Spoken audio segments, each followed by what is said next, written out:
Next है important of species diversity to the ecosystem. David Tilman का जो experiment था वो लॉन्ग टर्म था। आउटडोर प्लॉट्स पे इन्होंने देखा कि अगर डाइवर्सिटी इंक्रीज़ करता है तो प्रोडक्टिविटी भी इंक्रीज़ करेगा। मोर स्पेसीज लिस्ट उस प्लॉट पर more species less to less year variation करता है, मतलब कि वहाँ पे ज़्यादा वेरिएशन नहीं होता है। वेस्टर्न घाट इकोसिस्टम लेस फंक्शनल हो सकता है अगर ट्री फ्रॉग स्पेसीज है वो हमेशा के लिए लॉस्ट हो जाए। 20,000 स्पीसीज ऑफ एंट था बट ओनली अभी हमारे पास 15,000 ही बचा है। स्टैनफोर्ड इकोलॉजिस्ट पॉल एरिक दिए थे राइवेट पोपर हाइपोथेसिस। इसमें उन्होंने बताया था एयरप्लेन को हम इकोसिस्टम बोल सकते हैं और स्पेसेस जो है उसको हम राइवेट्स बोल सकते हैं, मतलब कि स्क्रू जो रहता है प्लेन का, एंड की स्टोन स्पेसेस जो रहता है हम प्लेन का विंग्स उसको बोल सकते हैं, जो कि मेजर इकोसिस्टम फंक्शन ड्राइव करता है। नेक्स्ट है loss of biodiversity. Tropical Pacific island में 2000 स्पेसीज नेटिव बर्ड्स का एक्सटेंशन हुआ है एंड IUCN के अकॉर्डिंग 2004 में 784 स्पेसीज का एक्सटेंशन हुआ है, जिसमें कैसे कि 338 वर्टिब्रेट्स है, 359 इनवर्टिब्रेट्स है एंड 87 प्लांट है। ये सब ओनली लास्ट 500 ईयर में हुआ है। रिसेंट एक्सटेंशंस का बात करें तो इसमें डोडो मॉरिटस है and quagga Africa, thylacine Australia, Steller sea cow Russia and tiger का जो सब स्पेसीज है वाली जावन कैस्पियन, ये सब का भी रिसेंट एक्सटेंशन हुआ है। लास्ट 20 ईयर्स अलोन विटनेस है डिसअपियरेंस ऑफ 27 स्पेसीज का। एम्फीबियन जो है वो मोर वल्नरेबल टू एक्सटेंशन है एंड मोर देन 15,500 स्पेसीज जो है वो थ्रेट टू एक्सटेंशन है। थ्रेट टू एक्सटेंशन को हम इंडेंजर्ड स्पेसीज बोलते हैं। और भी थ्रेट टू एक्सटेंशन में आता है birds 12%, amphibian 30% and mammals 23%, 31% gymnosperm का। ये 3 बिलियन ईयर अगो पहले 5 मास एक्सटेंशन, अब जो 6 वाला होगा वो काफ़ी डेंजरस होगा क्योंकि वह 100 to 1000 टाइम फास्टर होगा एंड इसके लिए रिस्पॉन्सिबल ओनली ह्यूमन होगा। प्रेजेंट ट्रेंड ऐसा ही कंटिन्यू रहा तो हाफ स्पेसीज जो है अर्थ से डिसअपियर हो जाएंगे ओनली नेक्स्ट 100 ईयर्स में। बायोडाइवर्सिटी लॉस के कुछ नुकसान हैं जैसे कि decline in plant production, lower resistance, increase variability and जो मेजर प्रॉब्लम है बायोडाइवर्सिटी के लॉस होने का वो पहला है habitat loss and fragmentation. Tropical rain forest है जो कि कवर करता था 14% ऑफ अर्थ लैंड सरफेस, वो अब ओनली कवर कर रहा है 6%। जब तक हम इस बुक को रीडिंग डालेंगे तब तक 1000 मोर हेक्टेयर रेन फॉरेस्ट है वो लॉस्ट हो जाएगा। अमेज़न रेन फॉरेस्ट है वो लंग्स ऑफ प्लेनेट है बट मिलियन ऑफ स्पेसीज को वहाँ से कट कर किया जा रहा है ताकि वहाँ पे सोयाबीन का कल्टीवेशन किया जा सके। नेक्स्ट है over exploitation, needs turn to greed. जब वो चीज़ नीड न रह के पैसों में मतलब लालच में चेंज हो जाए तब होता है ओवर एक्सप्लॉइटेशन।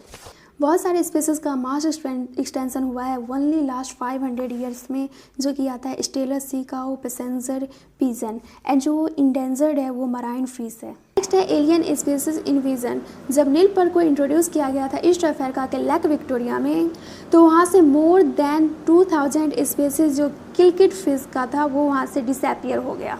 रिसेंट ही जब अफ्रीकन कैट फिश क्लैरिस ग्रैपियंस को इंट्रोड्यूस किया गया था एक्वा कल्चर के लिए, तब वहाँ से कैट फिश जो हो गया था उस रिवर से डिसअपियर हो गया था।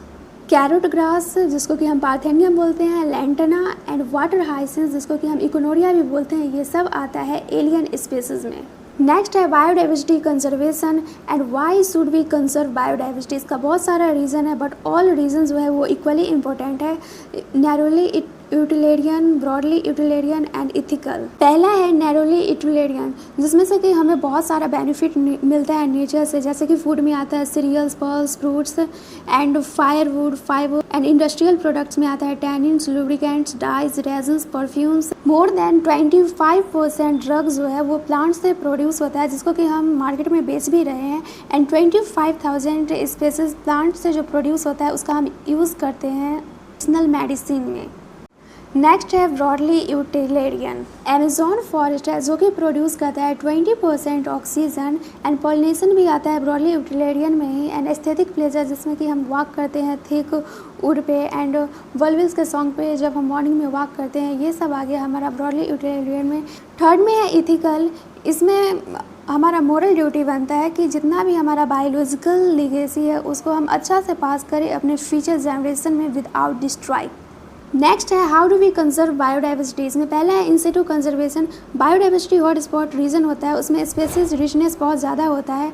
एंड सेकेंड में इंडियनिज्म है। इंडियनिज्म में होता है कि जो स्पेसीज उस रीजन में पाया जाता है वो और कहीं नहीं रहता है। इनिशियली जो था वो 25 हॉट स्पॉट था, बट अब 9 और जुड़ गया है, तो टोटल 34 हॉट स्पॉट हो गया है। Western Ghats and Sri Lanka, Indo Burma and Himalaya, ये सब जो हमारे कंट्री का जो था बहुत ही हाई बायोडाइवर्सिटी रीजन था, बट ये सब को अब हम एक साथ रखेंगे तो ये 2% से भी कम area cover, land area cover करता है। इन सिटू कंजर्वेशन के वजह से and high and strict protections की वजह से जो मास एक्सटेंशन हुआ है वो 30% रिड्यूस हुआ है। इंडिया जो है बायोडाइवर्सिटी रिच रीजन है, इसमें प्रोटेक्ट किया जाता है। बायोस्फीयर रिजर्व जो कि 14 है इंडिया के पास, नेशनल पार्क से 90 है, 448 वाइल्ड लाइफ सेंचुरी है, एंड सेक्रेड ग्रुप्स भी आता है इन सिटू कंजर्वेशन में ही है। नेक्स्ट है ex situ conservation.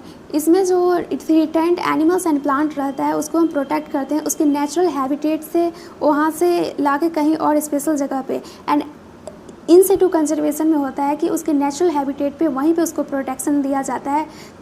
Ex situ conservation का एग्जांपल है zoological parks, botanical gardens, wild life safari, cryo preservation, seed banks and tissue culture. Next है बायोलॉजिकल डाइवर्सिटी अर्थ summit, जो कि हुआ था री डी जेनेरियो 1992 में। इसमें हुआ था conservation of biodiversity and sustainable utilization, बहुत सारे नेशन ने मिलकर इसको सपोर्ट किया था।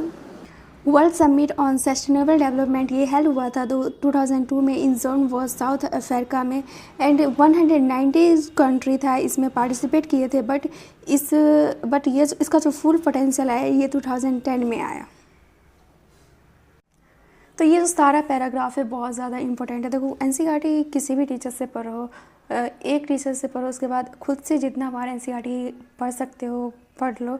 5-5 घंटा 6-6 घंटा एनसीईआरटी का हाईलाइट सीरीज़ देखने का कोई ज़रूरत नहीं है। मैं गर्मा गोयल मैम के बारे में बताई हूँ, आप उनका देख सकते हो। अनअकैडमी टॉपर पे बहुत अच्छा से पढ़ाई, अगर आप उनसे पढ़ लो तो आपको दोबारा कोई भी देखने का सीरीज़ ज़रूरत नहीं पड़ेगा।